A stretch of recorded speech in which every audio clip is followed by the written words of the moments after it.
కొట్టకముందు మొద్దు ఉడుస్తుండే మెత్తదనం లేకుండా సార్, చెట్టు కానీ పెరుగుదల లేకుండే. కొట్టకముందు కొట్టిన తర్వాత ఒక 5 రోజుల తర్వాత పెరుగుదల వచ్చింది, మెత్తదనం వచ్చింది, ఆకు మెత్తదనం ఉంది. తెల్లదామ పచ్చదామ ఏమీ లేదు సార్, బాగా మెత్తదనం బాగుండదు. రైతు సోదరులకు నమస్కారం అబ్బా. మాది పెద్ద కడుపూరు. నా పేరు ఆనందమూర్తి. హైకాటు తెల్లదామకి పచ్చదామకి పనిచేస్తుంది, హైరేజ్ మెత్తదానంకి పెరుగుదలకు పనిచేస్తుంది సార్. ఇది వచ్చేసి ఒక 5 రోజులు కింద కొట్టినాము, మాకు పెరుగుదల మెత్తదనము బాగా వచ్చింది, సైడ్ బ్రాంచ్ చేసుకొని వచ్చేసింది, మాకు బాగా పనిచేసింది. ఇది తెల్లదామ పచ్చదామ లేనట్ల బాగా నీట్గా ఆకు ముడత లేనట్ల బాగా క్లారిటీగా ఉండదు సార్.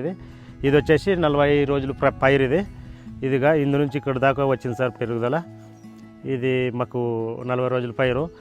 ఎకరాకి 250 ml సార్, 250 ml. ఇది 250 ml, ఇది 250 ml. ఎకరాకి 5 ట్యాంకులు కానీ 6 ట్యాంకులు కానీ కొట్టుకోవచ్చు. ప్రతి ఒక్క పత్తి రైతు వాడుకోవాల్సిందిగా కోరుతున్నాము.